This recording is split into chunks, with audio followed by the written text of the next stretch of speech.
Les débats de l'été Sud Radio. De plus en plus de Français se mettent donc à la mode des congés sans enfants. Voir le nombre d'offres adultes only proposées par les plateformes de réservation, on peut même se demander si ça ne devient pas une vraie tendance de fond. On en parle tout de suite avec Jean-Pierre Mas, président des entreprises du voyage. Bonjour Jean-Pierre Mas. Bonjour. Merci d'être avec nous. Alors on le disait, de plus en plus d'établissements vantent de manière plus ou moins explicite l'absence d'enfants. Vous confirmez cette tendance ? Alors, je confirme une évolution de la tendance qui n'est pas récente. Elle date de la fin du siècle dernier, donc c'est pas d'hier. Elle s'est développée à l'origine aux États-Unis et dans la zone Caraïbe avec une chaîne hôtelière qui s'appelle Sandals, par exemple. Et ensuite, elle s'est répandue avec des établissements en Europe, des établissements qui sont réservés aux adultes, strictement réservés aux adultes, mais surtout des parties d'établissements qui sont réservés aux adultes et auxquels n'ont pas accès les enfants. Peut-être des blocs, des chambres, une série de chambres, des restaurants, des piscines, des plages. Alors, c'est vrai qu'on en parle de plus en plus. Alors, peut-être que parce que les journalistes sont moutonniers, je ne sais pas, mais c'est vrai qu'il y a beaucoup de... Non, on va pas s'auto-flageller.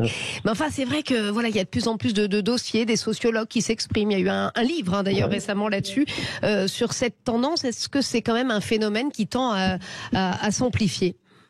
Alors, c'est un phénomène qui tend à s'amplifier, à bas bruit quand même, il n'est pas généralisé. Mais la particularité, c'est qu'à l'origine, c'était des personnes qui voyageaient là, qui étaient des couples sans enfants et qui voulaient se retrouver, qui ne voulaient pas avoir leurs vacances perturbées par les enfants des autres.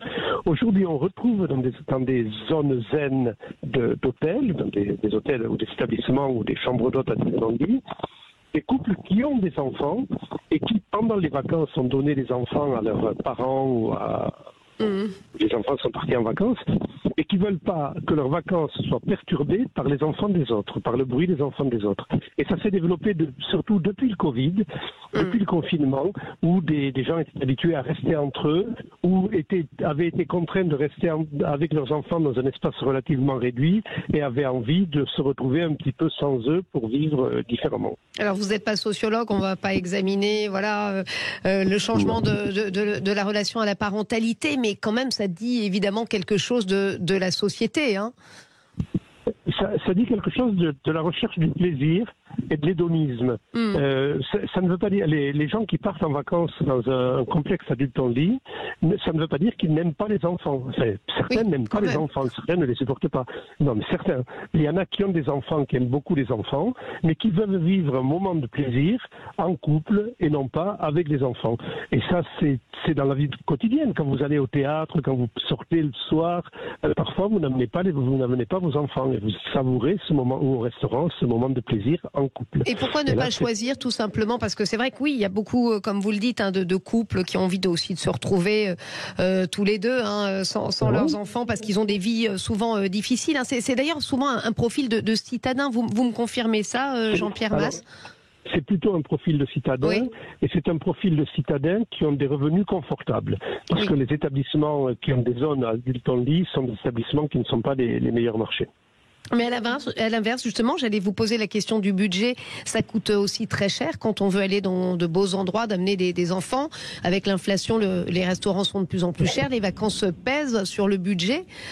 Donc l'un dans l'autre, c'est pas ça qui détermine justement ce choix de partir sans enfants, le choix du budget ? Alors, le choix du budget a peut-être une incidence, et peut-être une incidence cette année. On n'a pas mesuré cette année la fréquentation des hôtels adultes en lit par rapport à l'an dernier. Peut-être une incidence cette année. L'inflation n'existait pas l'année dernière et avant le Covid, elle était moins sensible. Mais il est possible également que quand on va au Club Med avec 3 enfants, ça coûte très cher. Quand on y va avec 2 adultes et qu'on choisit un espace zen, un espace sans enfants, ça coûte beaucoup moins cher et le budget peut être pour quelque chose. Il y a des vacances qui finalement deviennent inaccessibles quand on a des enfants aujourd'hui. Les Français ont dû changer leurs habitudes, j'imagine, avec l'inflation quand ils partent en famille. Très nettement. D'ailleurs, on constate très nettement un élargissement de la fracture sociale. Les Français qui n'ont pas de problème de pouvoir d'achat, de budget, des arbitrages quotidiens entre le supermarché, la rentrée scolaire ou le plein d'essence et les vacances, eux, ils dépensent beaucoup plus pour leurs vacances. Le panier moyen a augmenté de 32% en 4 ans, ce qui est énorme. Et en revanche, il y a des Français qui partaient en vacances et qui partaient en vacances dans des hôtels, dans des résidences de loisirs et qui sont obligés aujourd'hui soit de supprimer leurs vacances, soit d'en réduire la durée, soit de faire des vacances dans la famille ou chez des amis. Une petite question, Jean-Pierre Mas, avant de vous quitter. Il y a cette annonce ce matin d'Aurore Berger, annonce de la création d'un pass colo de 200 à 350 € par enfant dès 2024. Beaucoup d'enfants ne partent pas en vacances. Et selon le professionnel du tourisme que vous êtes, c'est une bonne mesure pour vous de faire financer ça par la CAF ? C'est à mon avis ce qui est une excellente mesure. Je ne sais pas si c'est la bonne qui a été prise, mais ce qui est une excellente mesure, c'est de faciliter l'accès de tous aux vacances. Il y a des populations, il y a des enfants qui ne voient jamais les vacances, qui ne savent pas ce qu'est la mer. 10% manifestement, qui ne partent jamais, de moins de 16 ans. Oui. Et je crois que leur montrer que le monde est différent de celui de l'environnement dans lequel ils vivent, c'est une bonne chose pour leur ouverture d'esprit, c'est une bonne chose pour l'acceptation de la différence et de faciliter le départ en vacances pour tous les jeunes, c'est une très très bonne chose.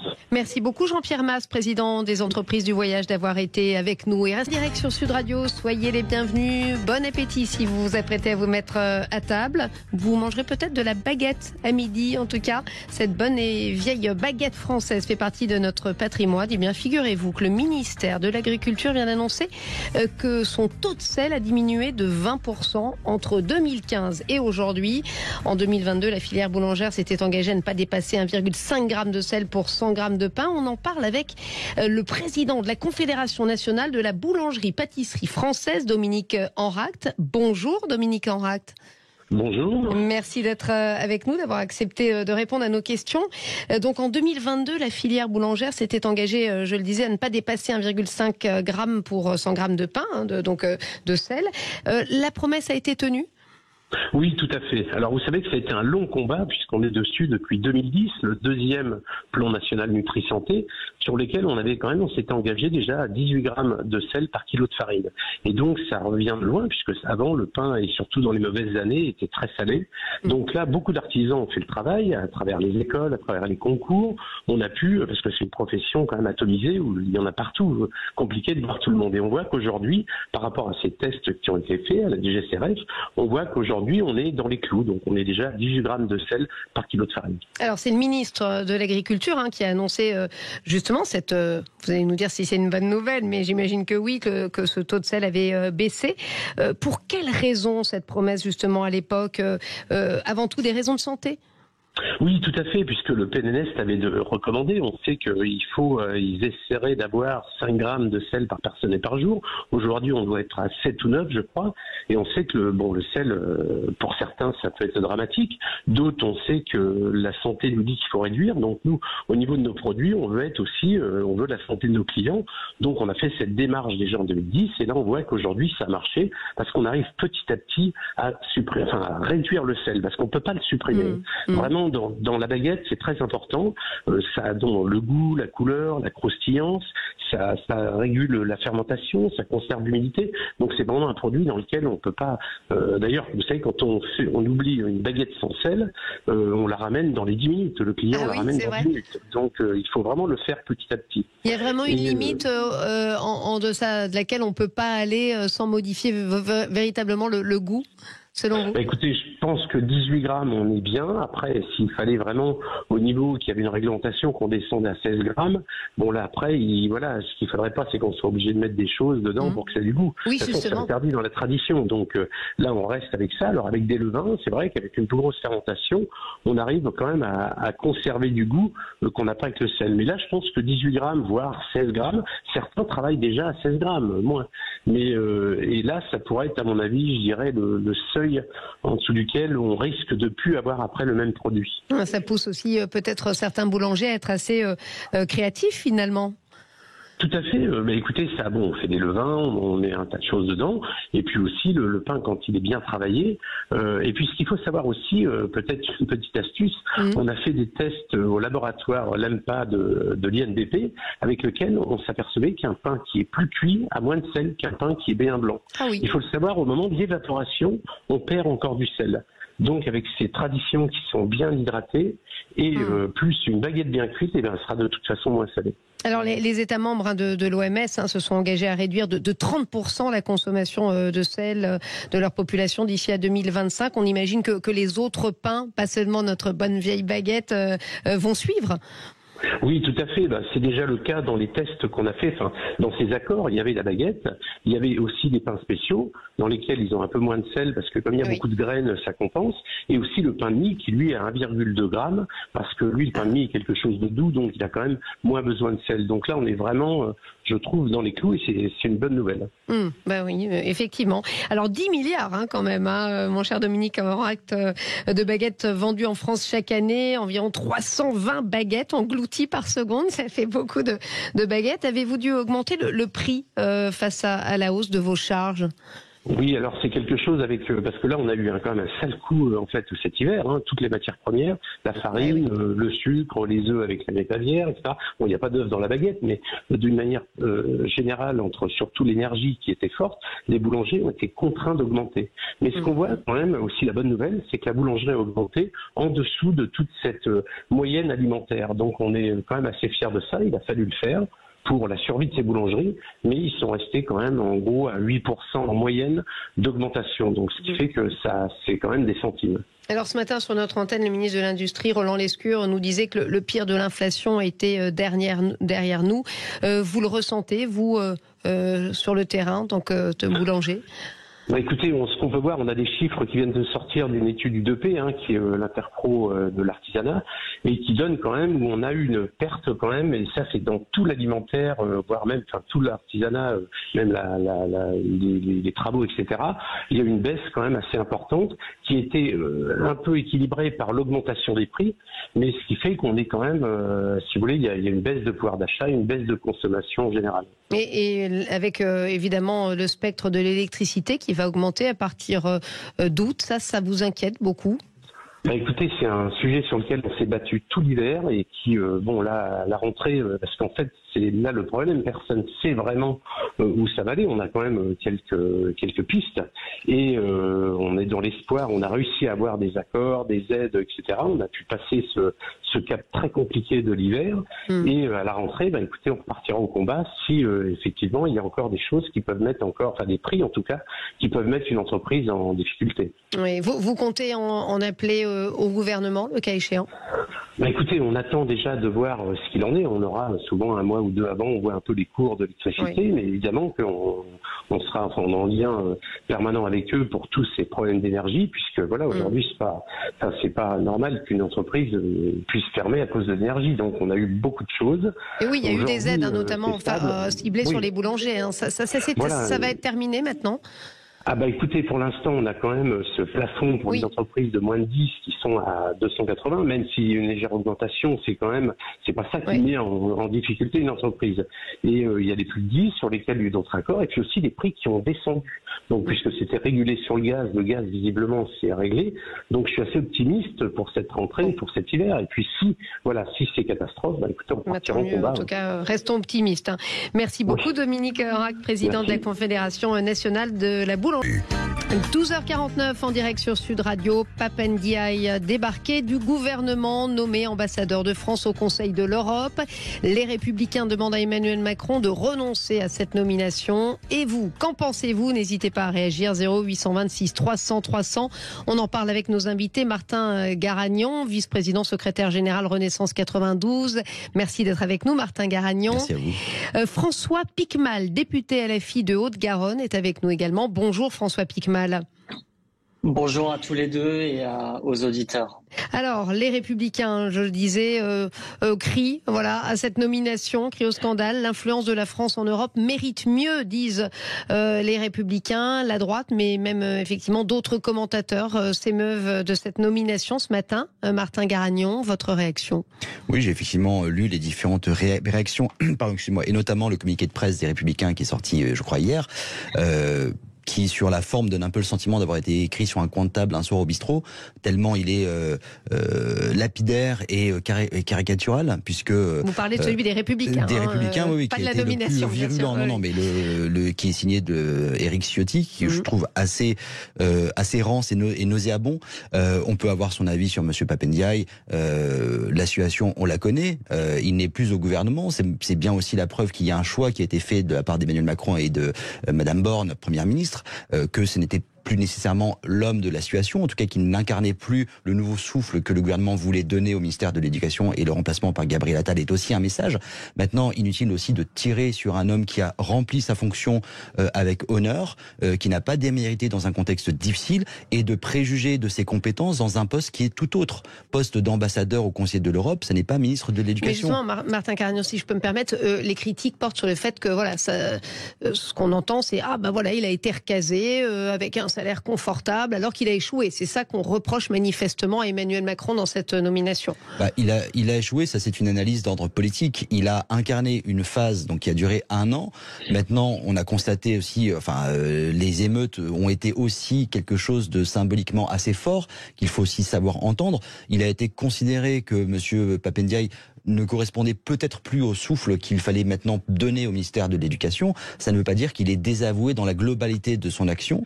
Il y a pu y avoir un certain nombre de récriminations à son endroit. Maintenant, ça ne disqualifie pas l'homme et les compétences de cet homme qui, une fois de plus, un intellectuel de 57 ans, qui a eu une carrière quand même, je pense, qui plaide aussi en sa faveur. Et peut-être qu'on peut commenter son insuffisance au poste du ministère de l'Éducation. Ça, je laisse nos adversaires politiques le faire et ils sont libres de le faire. Mais ne préjugeons pas de ses compétences en tant qu'ambassadeur au Conseil de l'Europe. Une fois de plus, ce sont 2 postes, 2 métiers totalement différents. François Piquemal, député LFI de Haute-Garonne, votre avis ? Alors, tout d'abord, dire que M. Papendiaï, bien qu'on ait des désaccords politiques avec lui, est un des seuls ministres qui a eu le courage de mettre les mots sur les choses, c'est-à-dire sur le fait que oui, il y a aujourd'hui des médias d'extrême droite comme CNews et Europe 1, et je pense que par cette sortie, il a aussi été puni d'une certaine manière avec le remaniement ministériel. Cela étant dit, vous pensez qu'il a été puni sur ses sorties sur effectivement ces médias du groupe Bolloré pour vous ?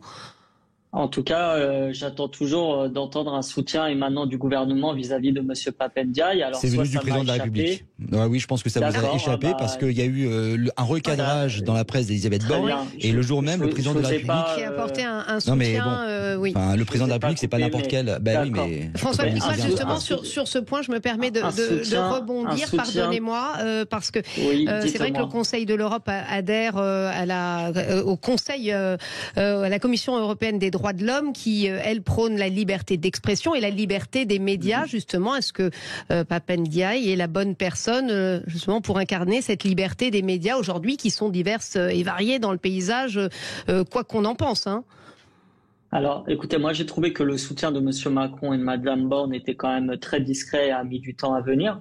Après, c'est vrai qu'il a été dans un gouvernement où, quelque part, il a été aux premières loges pour assister à des politiques qui ont été épinglées du point de vue d'un certain nombre d'institutions internationales parce qu'elles dérogeaient justement aux droits de l'homme. Je pense aux discriminations raciales, notamment récemment par l'ONU avec les violences policières, au handicap, à la question des prisons, et encore hier, une loi qui a été dénoncée, y compris par l'UNICEF, la loi Kasbarian-Berger, a été validée par le Conseil constitutionnel. Donc, quelque part, il aura été le témoin de ça. On va voir ce qu'il en fait et ce qu'il en retire. C'est assez ironique d'un certain point de vue. Lui qui est prof d'histoire doit réfléchir à cette ironie de l'histoire.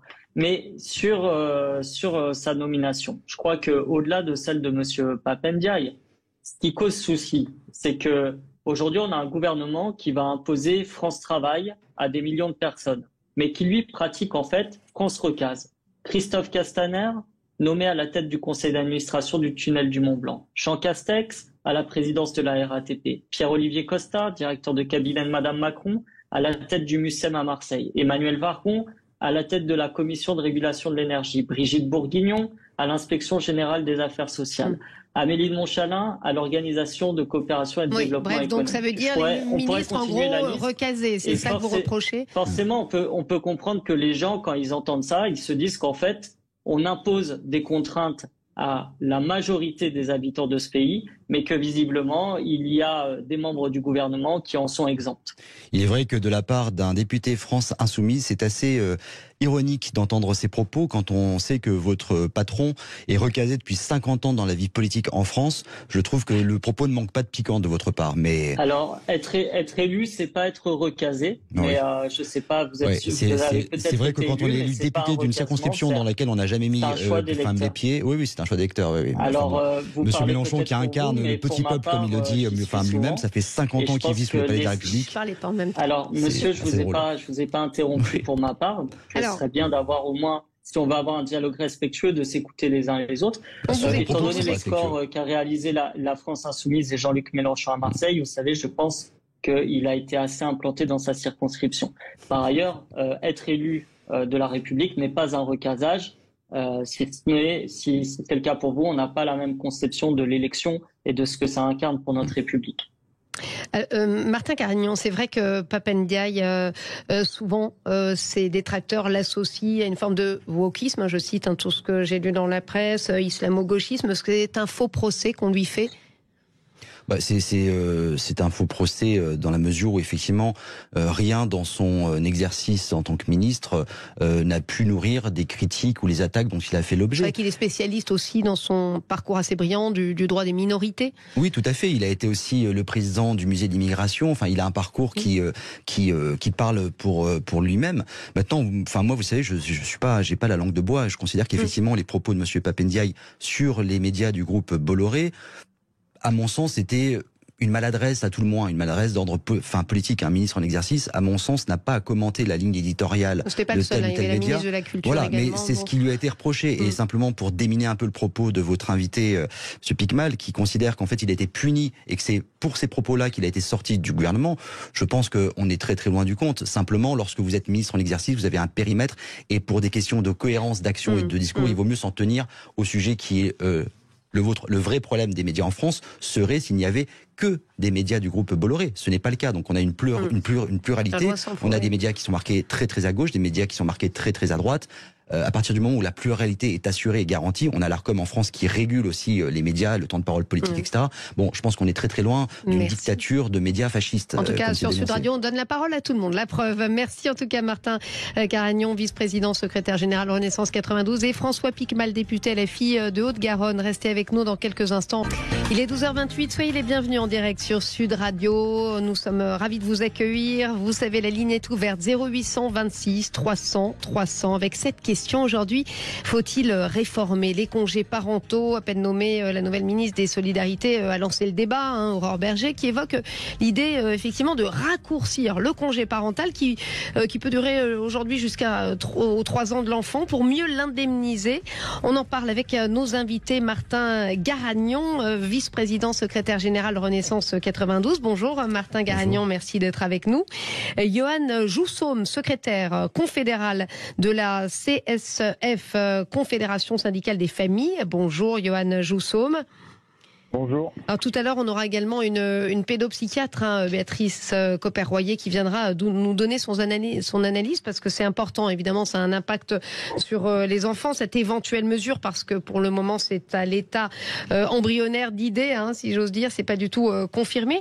Que vous inspire cette piste, en tout cas, de réforme lancée par Aurore Berger, Johan Joussaume? Alors, nous, cette réforme, d'abord, ce qu'on souhaite dire, c'est qu'effectivement, s'intéresser à la question semble nécessaire, tant c'est un débat qui parcourt les crèches, toutes les associations du milieu familial et toutes les associations parentales. Donc, c'est bien de se poser la question. On a été un peu étonnés et surpris des propos qu'a tenu Aurore Berger en ce sens. Alors, on rappelle la philosophie du congé parental, c'est choisir finalement pour les parents de stopper leur activité ou ou la continuer avec les modalités de garde. Oui, absolument, c'est un droit et pas une obligation, bien évidemment. Voilà, et aujourd'hui, la rémunération du congé parental est juste une blague, c'est 435 €, donc aujourd'hui, certains parents, quand ils veulent faire ce choix-là, ils le font avec des sacrifices, donc certains le font, mais c'est difficile pour eux de le faire. Ça nécessite un niveau de vie qui baisse assez drastiquement. Ça pose aussi une question de façon très cachée, c'est le rapport homme-femme. Oui. Puisqu'on est dans un rapport d'inégalité entre les hommes et les femmes au niveau salarial de 25% en moyenne, eh bien, quand il y a ce congé à prendre, eh bien, c'est souvent une affaire de femme, en fait, ce congé parental, et on est dans un peu la perpétuation du modèle éducatif, et donc on peut pas ou difficilement introduire des changements. Voilà, donc bon, il y a évidemment plein de choses à dire. Justement, vous avez posé les problèmes. D'ailleurs, c'est pour ça que veut intervenir Aurore Berger. Justement, cette équité entre les hommes et les femmes. On rappelle que très très peu de pères prennent ce congé parental. En 2015, par exemple, 1%, alors qu'il y a eu une réforme. 1% des pères y avaient recours, tandis que 14% des mères seulement, finalement, en ont fait la demande. En ce sens, Martin Caragnan, c'est une bonne idée que propose Aurore Berger. Est-ce que ça va être efficace justement sur cet impact égalité homme-femme? Oui, je crois que vous l'avez dit, effectivement, le constat, c'est qu'à l'heure actuelle, le modèle de congé parental ne fonctionne pas. Il a été réformé en 2015. Vous venez de donner les chiffres qui sont les chiffres de l'OFCE. Oui. Une étude dont 14% des femmes et 1% seulement des hommes ont recours à ce congé. C'est bien la preuve que ça ne fonctionne pas en l'état actuel. On a une nouvelle ministre des Solidarités et des Familles, puisque c'est l'intitulé complet de son ministère, qui a été nommé il y a moins d'une semaine et qui est déjà à pied d'œuvre sur les sujets qui sont les siens. Le ministère des Solidarités et des Familles, c'est le ministère du quotidien. Et à ce titre, Aurore Berger a présenté sa feuille de route avec les grandes lignes de sa mission dans Ouest France il y a 2 jours. Moi, je suis très content qu'une ministre soit déjà à pied d'œuvre sur ces sujets et fasse déjà des propositions. Je suis un peu moins content, mais ça ne m'étonne pas beaucoup, de voir que au moment même de son annonce, finalement, il y a eu des réactions politiques très négatives. Beaucoup de réactions négatives à gauche, notamment. Mais, comme d'habitude, c'est-à-dire qu'on a sorti le Twitter chez la France Insoumise avant même de lire son interview pour tout de suite essayer de dézinguer et de discréditer les propositions d'Aurore Berger. En gros, c'était de dire, je résume la pensée un petit peu de la France Insoumise, c'était de dire on va gagner plus pour passer moins de temps avec les enfants. C'est exactement ce qu'ils ont tweeté. Et pas seulement la France Insoumise, parce que si vous voulez, ce sont des députés auxquels on est habitué, on est habitué de leur saillie sur Twitter notamment, mais plus inquiétant, ce que vous venez de dire, c'est exactement le tweet de Boris Vallaud, qui est président du groupe PS à l'Assemblée nationale, duquel on attendrait plutôt des postures de responsabilité, qui a tweeté être payé plus pour voir moins votre enfant. Est-ce que ça vous dit? C'est absolument le contraire, en fait, puisqu'on vient d'évoquer les chiffres. À l'heure actuelle, le congé parental est très peu utilisé, beaucoup trop peu, et surtout à un niveau de rémunération qui est très désincitatif. Votre invité à distance l'a rappelé, 429 € en moyenne par mois pour le congé parental. C'est effectivement quelque chose qui ne pose pas de problème quand vous êtes dans une situation familiale où l'un des 2 parents gagne beaucoup plus. En revanche, lorsque vous avez un couple dont les 2 parents sont au niveau, par exemple, du SMIC, eh bien, vous ne pouvez pas vous permettre au quotidien de perdre un salaire pour gagner à la place 429 €. Donc forcément, ça induit que ce congé parental, on ne le prenne pas. Et donc, non seulement on gagne moins, on perd en pouvoir d'achat, mais en plus, on ne passe pas plus de temps avec son enfant. C'est la volonté d'Aurore Berger qui, pour le moment, une fois de plus, on est au stade d'une proposition. Elle a simplement ouvert le débat, faisant un constat de dysfonctionnement. Donc le débat est sur la table, il va falloir construire des propositions. On a le modèle allemand qui fonctionne bien, on a des études... Voilà. Je rappelle, le modèle suédois, souvent cité en exemple, 480 jours pour chaque enfant, donc 90 réservés à chaque parent. Et là-bas, 90% des pères en ont pris un, donc ça marche. Les parents sont payés à 80% de leur salaire pendant 390 jours. Donc c'est sûr qu'on est très très loin du modèle suédois et même allemand, où d'ailleurs 37% des hommes l'ont pris. C'est pas non plus énorme, mais c'est beaucoup mieux qu'en France. Joanne Joussaume, vous justement, vous aimeriez peut-être davantage de congés parental, et c'est là que le bas blesse, c'est ce que la gauche reproche à Aurore Berger d'ailleurs. Elle lui reproche pas d'augmenter les indemnités, mais en revanche de raccourcir le congé. Effectivement, nous, c'est ce qu'on souhaite, c'est vraiment mettre la parentalité au centre. Alors, pour plusieurs raisons, et nous, on pense même que économiquement, c'est viable, puisque l'investissement, on va dire, positif du temps parental, c'est tout autant de petites portes sécurisées pour l'enfant plus tard, dans sa scolarité, sur les questions peut-être psychologiques, ou voilà, qui vont en tout cas. Alors, c'est pas l'alpha et l'oméga, mais ça va permettre quand même. En fait, c'est perdre de l'argent en gagner plus tard. Donc, en fait, il y aura une économie. Deuxième chose, c'est que nous, on le rapporte aussi, le montant de ce congé parental, au montant de combien coûte un enfant en crèche. Un enfant en crèche, en moyenne, aujourd'hui, c'est 1500, 1600, 1700 euros par mois. Donc, répartis en moyenne à 10-15% pour la famille et le reste par la collectivité. Donc, ce prix-là, si demain, on permet en fait à l'enfant, alors pour moi le congé parental et crèche c'est pas incompatible. Pour l'enfant on fait un peu moins de crèche, mais on peut toujours en faire pour des questions de alors justement, Aurore etc. Berger veut également ouvrir 200 000 places supplémentaires en crèche pour pallier ce problème justement de manque de garde de l'enfant. Hein. Donc c'est un petit peu contradictoire. Alors, ça, Non, justement, c'est complémentaire. Oui. C'est complémentaire, effectivement. Alors, c'est vrai que les places de crèche, ça fait un petit moment qu'on en parle. Hein. Les conventions d'objectifs et de gestion, ça fait depuis 2009, 2014, 200 000, 300 000 places à chaque fois. On tarde à voir les vraies places pour les enfants. Donc là, il y a un vrai sujet sur les modes de garde. Et donc, nous, on pense qu'en fait, pour revenir sur ces 1500 à 1600 euros, si on faisait un redispatchage, on pourrait tout à fait imaginer que le congé parental puisse être rémunéré à 75% du revenu, avec un plafond évidemment pour pas que ça soit un sport de riche, et avec un minimum de 800 euros, tout en gardant les durées telles qu'elles sont aujourd'hui. Ça nous semble possible économiquement. Et on est un peu triste qu'il n'y ait pas eu cette réflexion un petit peu plus économique. Bon voilà, après c'est vrai que c'est à l'état de projet. On va aller voir du côté de nos auditeurs 0826 300 300. Nicolas nous appelle de Bordeaux. Bonjour Nicolas. Oui, bonjour. Bonjour. Bienvenue sur l'antenne. Vous vouliez réagir ? Merci. Oui, je voulais réagir. Alors, je voudrais dire d'abord que je ne suis pas LFI. Pour autant, je suis très très sceptique sur ce projet. Donc, il n'y a pas que les gens de LFI, contrairement à ce qu'on voudrait laisser croire, qui sont contre ce projet. Premièrement, comme le disait le précédent intervenant, si on veut garder la parentalité au centre, et on voit que pour bien éduquer les enfants, ça me semble prioritaire. Le gouvernement ou le projet de Madame Berger est de vouloir mixer deux choses différentes. Un but social qui serait normalement une parentalité au centre et un but financier. Le but financier, s'il vous plaît, on ne nous garantit pas que l'augmentation qu'on va donner dans la contrepartie de la réduction du temps qui est proposé soit équivalente, premièrement, et ni durable. Parce qu'avec l'inflation qu'il y a, c'est très facile de rogner sur les indemnités, mais le temps, on ne pourra pas y revenir dessus. Donc, grosso modo, il y a un risque de perte, finalement, de possibilité d'utiliser ce temps, et qui est très précieux. Moi, je parle en tant que père, j'ai eu 4 enfants. Ma femme a pu en bénéficier, et je peux vous assurer que pour l'épanouissement des enfants, c'est très important. Oui. Et donc, je voudrais pas que le quoi qu'il en coûte soit financé par ce genre finalement de réduction à court terme ou à moyen terme. Très bien, merci beaucoup Nicolas de nous avoir appelé, de nous avoir donné votre avis justement bénéfique pour l'enfant, c'est ce qu'on entend ici ou là. On va aller poser la question à une professionnelle justement, à une pédopsychiatre clinicienne.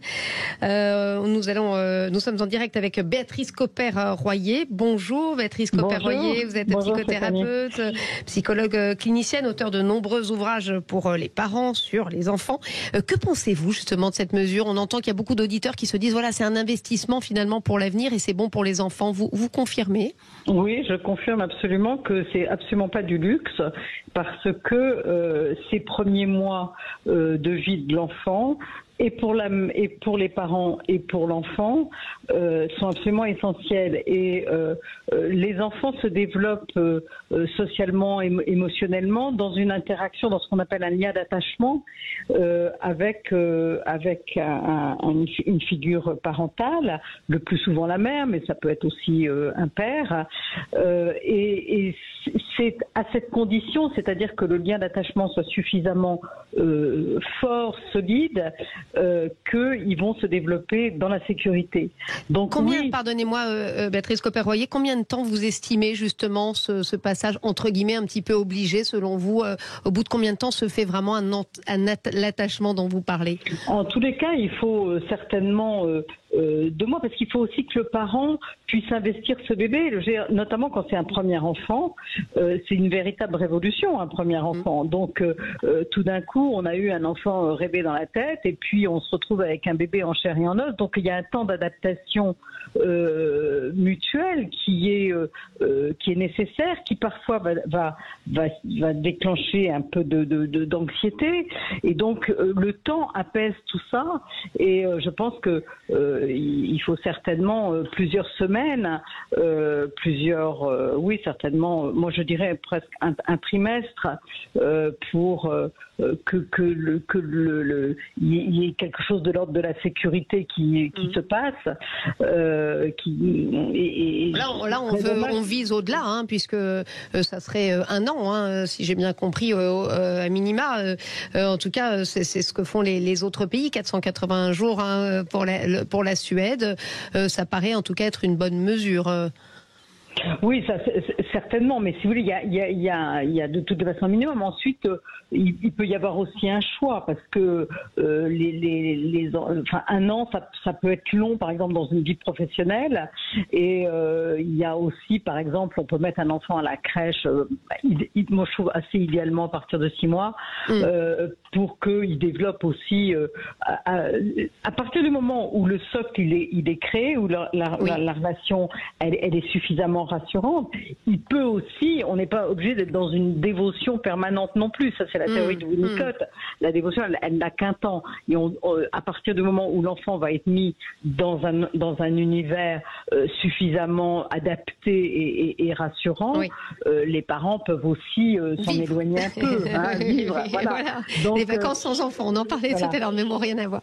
Mais merci en tout cas, Béatrice Copper-Royer, pédopsychiatre, d'avoir été avec nous, de nous avoir apporté votre avis. C'est un avis quand même important. Martin Garagnan, je vous voyais réagir à ce que disait cette psychothérapeute. Non, mais je souscris. Effectivement, nous, on est dans la poursuite, si vous voulez, d'un engagement qu'on avait pris dès le premier quinquennat d'Emmanuel Macron sur le rapport, dans la continuité du rapport des 1000 jours. C'est quand même au précédent quinquennat qu'on a mis en place le congé paternité, qu'on a amélioré les conditions du congé paternité. Il faut bien que vos auditeurs fassent la distinction entre le congé maternité et paternité et les congés parentales. C'est une étape supplémentaire, voilà. Et donc, on s'inscrit aussi dans cette poursuite de l'action en faveur des familles, de toutes les familles. Simplement, je pense que l'objectif derrière les propos d'Aurore Berger est aussi de redonner de la liberté aux mères et aux pères. C'est-à-dire, et c'est pour ça qu'on en revient à l'annonce sur la création de 200 000 places en crèche d'ici 2030, c'est qu'il faut laisser en fait le choix aux parents du recours ou pas au congé parental. Le constat à l'heure actuelle, une fois de plus, c'est que ce congé-là est trop peu utilisé, est trop mal rémunéré, et que parfois il est pris parce que vous n'avez pas de recours de garde possible. Donc c'est pour cela que les deux dispositions sont parfaitement complémentaires. L'objectif étant de redonner de la liberté et de respecter aussi les choix individuels. Pour des raisons X ou Y, une mère peut parfaitement aussi faire un choix par rapport à sa carrière professionnelle. Il ne faut pas que ce soit, si vous voulez, des obstacles. Donc c'est vraiment tout l'objectif de la démarche. Les femmes, effectivement, font davantage de sacrifices peut-être que les hommes, hein, quand même. Tout à fait. Et ils sont moins bien payés, ça a été dit, je crois, par votre précédent interlocuteur. Donc là, mais là aussi, il faut avoir les modalités, les plafonnements de l'indemnité. Est-ce qu'on trouve une espèce de rémunération médiane entre père et mère, entre les salaires des pères et mères? Voilà, il y a beaucoup d'aménagements qui sont à trouver. Joanne Joussaume, sur l'impact, je voulais vous faire réagir sur ce que disait Béatrice Copper-Royer sur l'impact sur les enfants. Qu'en pensez-vous? Alors évidemment qu'une réforme qui irait dans le sens d'un choix beaucoup plus facile en fait pour les familles, ça serait évidemment positif pour les enfants. Le député a rappelé aussi que les modes de garde, c'était pas ou que la crèche ou que le congé parental, mais que tout ça pouvait se marier, en tout cas qu'il y avait une réflexion. Nous, ce qu'on rappelle, c'est que le modèle suédois, quelque part, si on peut présenter comme ça, ne coûterait pas un pognon monstrueux ou de dingue. Un pognon de dingue. Voilà. Voilà. Je suis assez d'accord avec l'auditeur, il s'appelait Nicolas, je crois, qui a dit que en fait, il y avait un vrai danger quand même à réduire cette durée. Ça, et nous, on veut le rappeler, parce que si on réduit cette durée, demain, on pourra plus, il y aura plus de retour en arrière. Alors, et sur le montant, ça, c'est souvent des éléments politiques sur lesquels on peut jouer, malheureusement. Et donc, il y a une vraie crainte légitime de la perte d'un droit. Et nous aussi, ce qu'on souhaiterait réclamer sur le congé parental, c'est une vraie réflexion aussi autour des familles, des différents types de familles, les familles monoparentales, les familles recomposées, etc. Comment, en fait, notamment pour les familles monoparentales, comment on intègre cette donnée-là pour que les mères, c'est les mères le plus souvent, puissent éduquer leurs enfants. Et nous, on pense qu'il faut un minimum à 800 € là-dessus. Très bien. Voilà. Donc nous, on se bat pour que les droits soient conservés et largement améliorés, parce qu'aujourd'hui En tout cas, on verra si cette mesure va voir le jour. En tout cas, le débat est bien lancé avec vous.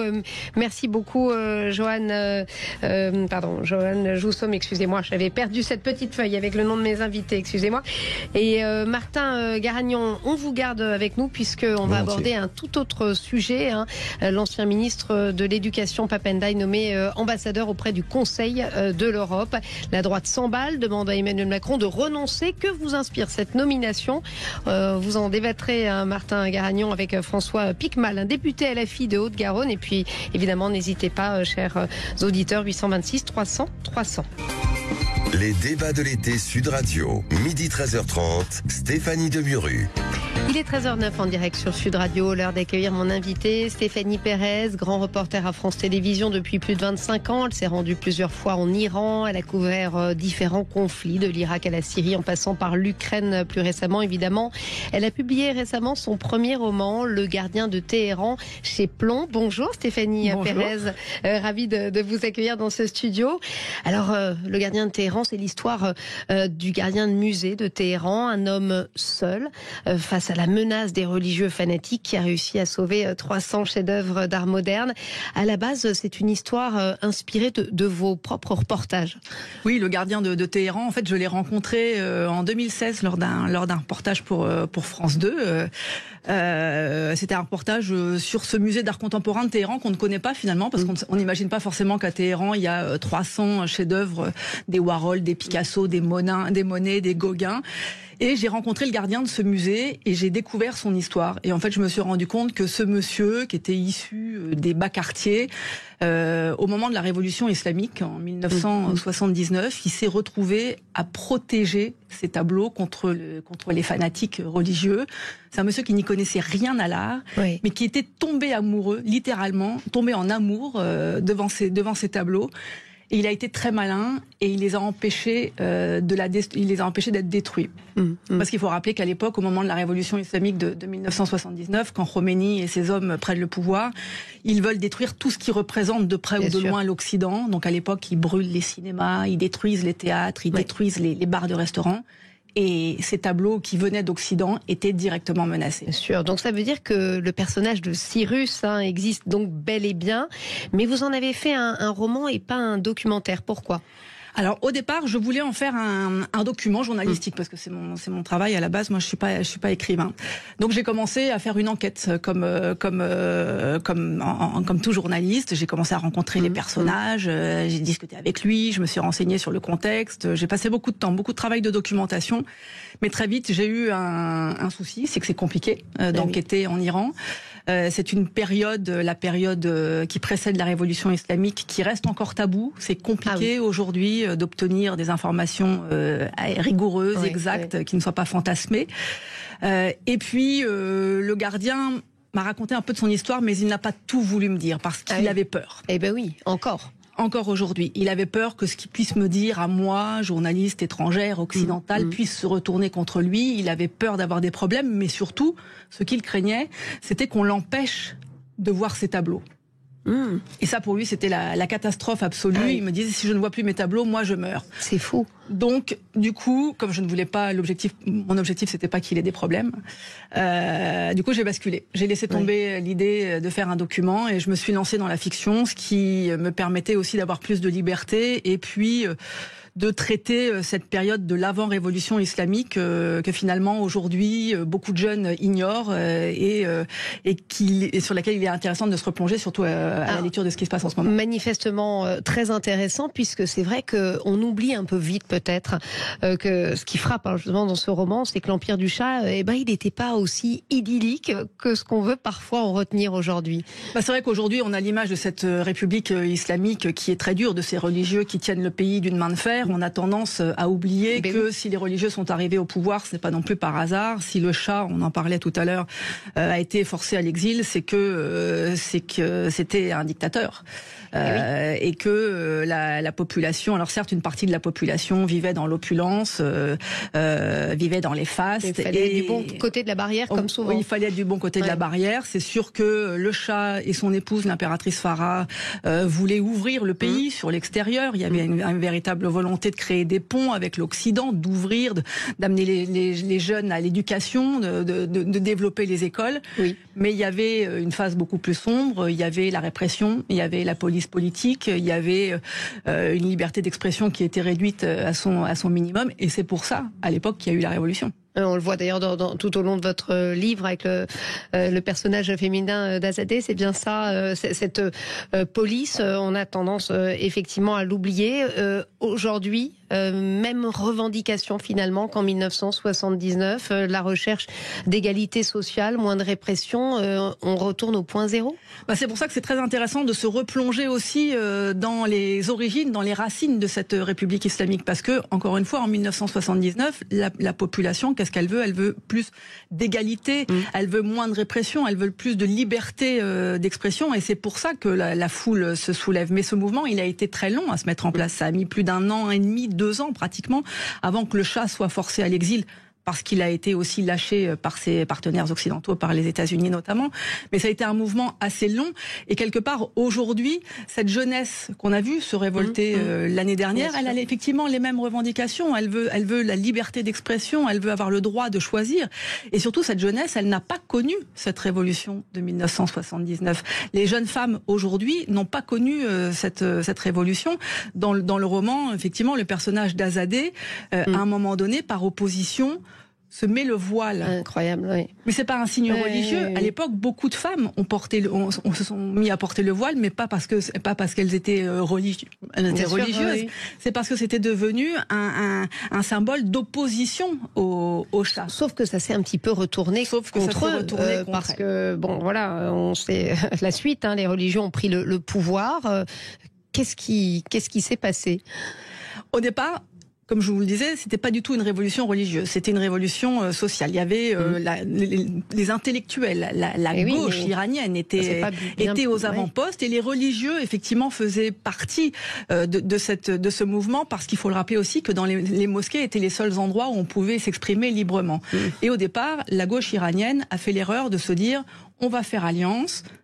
Et avec le temps, une fois qu'on sera au pouvoir, on se débarrassera des mollahs. C'est l'inverse qui s'est passé. Et effectivement, et là, la figure de Khomeini est extrêmement importante, parce qu'il a su incarner cette promesse de changement, cet espoir, cet tyran que les Iraniens souhaitaient de tout leur cœur. Et petit à petit, c'est pour ça qu'effectivement les mollahs ont pris le pouvoir.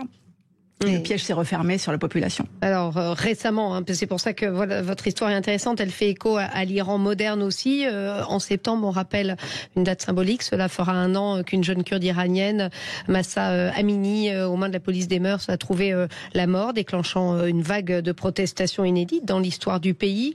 1 an après, la révolution n'a toujours pas eu lieu. Non, la contestation s'est éteinte. Il n'y a plus de manifestations, c'est sûr, mais c'est pas parce qu'il n'y a plus de manifestations que la colère s'est tarie. La colère, elle est là toujours, elle gronde, elle est sourde. Moi, je dirais que tout a changé et rien n'a changé finalement. Tout a changé. Pourquoi ? Parce que dans les rues de Téhéran, dans les rues des grandes villes, vous assistez à des scènes qui étaient inimaginables il y a encore un an. Si j'avais été là il y a un an, je vous aurais dit, mais des femmes qui se promènent sans voile dans les rues de Téhéran, c'est même pas en rêve, c'est pas possible. Là, aujourd'hui, moi, mes amis sur place me disent, allez, entre 20-25% dans les rues de Téhéran, dans les quartiers nord de Téhéran, qui sont les quartiers très, très ouverts, très occidentalisés, c'est quasiment 60-70%. Vous allez dans les grandes villes, vous aurez de plus en plus de femmes non voilées. Bon, dans les campagnes, forcément, on est plus attaché aux traditions. Là, ça va rester à peu près la même chose. Mais ces images de femmes qui se promènent sans voile, sans le manteau long obligatoire en Iran, mais c'est quelque chose qui est hallucinant. Aujourd'hui, vous voyez des femmes en t-shirt. Elles prennent des... Ah oui, bon, je l'ai mis parce que j'avais un peu trop chaud, mais j'avais une veste. Voilà, elles prennent des risques. Et elles sont extrêmement courageuses, mais elles n'ont plus peur. Elles sont courageuses parce que... aujourd'hui, le gouvernement, voyant que cette jeunesse est hors de contrôle, voyant qu'on ne peut pas mettre toute la jeunesse... Ce sont des jeunes, évidemment. C'est la jeunesse qui est en première ligne. En voyant qu'on ne peut pas mettre tous les jeunes en prison, qu'est-ce que fait le gouvernement ? Eh bien, il a renforcé ses mesures de répression et de coercition. Donc aujourd'hui, on assiste à des scènes assez hallucinantes, c'est-à-dire qu'il y a dans les rues de Téhéran des caméras de surveillance qui vont prendre en photo les femmes qui sont non voilées, et elles vont recevoir, grâce à des systèmes de reconnaissance faciale, elles vont recevoir sur leur téléphone un SMS leur rappelant qu'elles ne respectent pas les codes islamiques et qu'elles donc risquent des amendes très lourdes.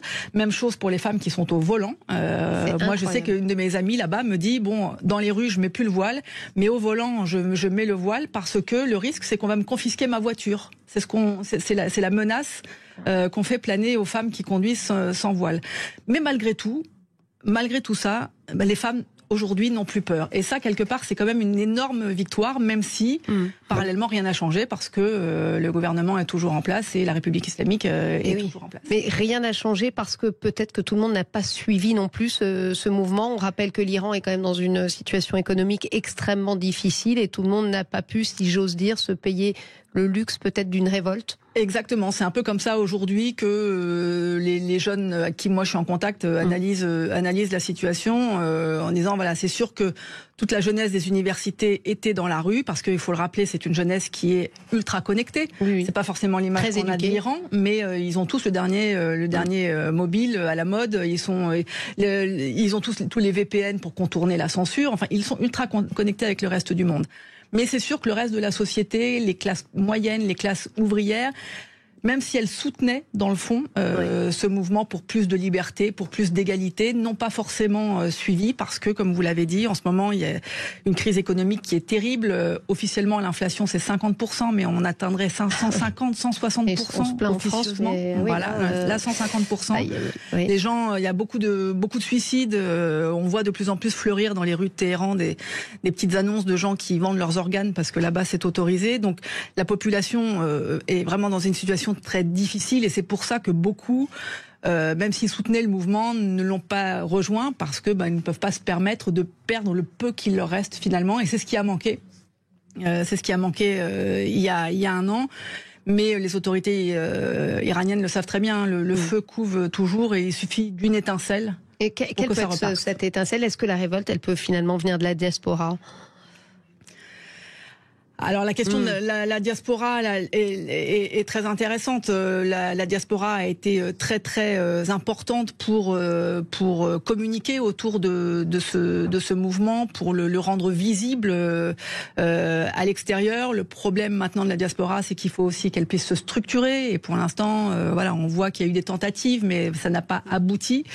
Malgré tout, c'est un soutien parce que ça permet aussi de maintenir la visibilité de ce mouvement. Et un mouvement pour qu'il existe, il faut qu'il soit vu. Voilà, en tout cas pour l'Iran. Stéphanie, on le disait, vous êtes reporter depuis 25 ans, vous avez couvert tous les conflits de ces dernières années. Dernière en date, l'Ukraine, où vous êtes allé quand même 7 fois. Vous y retournez d'ailleurs, je crois, en août. C'est un conflit, vous dites qu'il est particulièrement nécessaire de couvrir sur le terrain. Pourquoi ?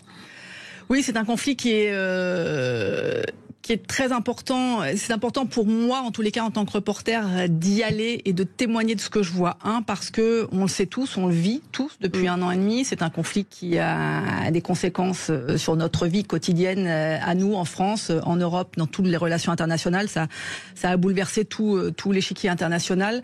Donc c'est important pour moi d'y aller, de témoigner, parce que aussi c'est une guerre de 2023. Ce n'est pas une guerre comme les autres. C'est une guerre qui se joue beaucoup sur les réseaux sociaux. C'est une guerre où la communication est primordiale. On sait que chaque camp joue de cette communication avec ses atouts, avec ses arguments, avec sa propagande. Et là, moi, je retrouve les racines de notre travail de terrain, c'est-à-dire que je vais témoigner de ce que je vois, de ce que l'on me dit, de ce que j'entends. Et il y a tellement de fake news qui circulent.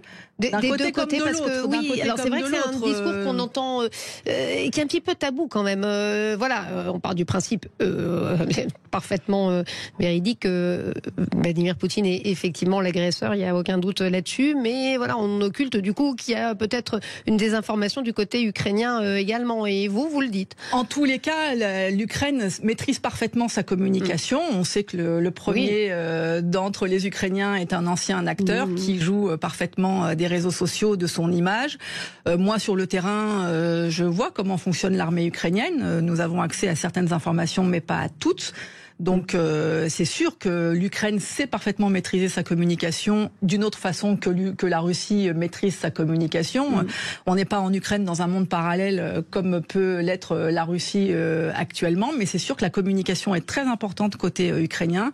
Et c'est vrai que c'est là que nous, notre travail de reporter est primordial, c'est-à-dire que moi, je ne vais pas sur place pour relayer la communication de l'armée ukrainienne, de la même manière que mes confrères qui travaillent en Russie, parce qu'à France Télévisions, on a un bureau à Moscou, de la même manière que nos confrères qui sont à Moscou ne sont pas là-bas pour relayer l'information donnée par la Russie. On imagine que ça doit être difficile, justement. C'est difficile, mais c'est là justement la force du témoignage de terrain. C'est-à-dire que moi, je vais envoyer un reportage avec ce que j'ai vu, avec ce qu'on m'a dit, avec ce que j'ai pu vérifier, ce que j'ai pu comparer. S'il y a des informations dont je ne suis pas sûre, je ne les donne pas. Si des vidéos qu'on me présente comme étant celles d'un bombardement de la veille, si je n'en suis pas sûre, je ne les livre pas. Tant que je n'ai pas été vérifiée par moi-même, tant que mes contacts sur le terrain n'ont pas vérifié. Et ça, pour moi, c'est essentiel, surtout dans ce conflit. Vous avez en tête peut-être des fake news qui ont été relayées sur même les médias français, occidentaux, qui sont avérées par exemple, c'était pas mon équipe, mais je sais qu'il y a un moment où la Russie a communiqué et a affirmé qu'elle avait procédé à un bombardement dans l'est du pays de mémoire, et que des centaines de soldats ukrainiens avaient été éliminés dans la nuit. Ça avait fait la une des journaux le matin. Nous, parce que France Télévisions, on a une équipe sur place en permanence.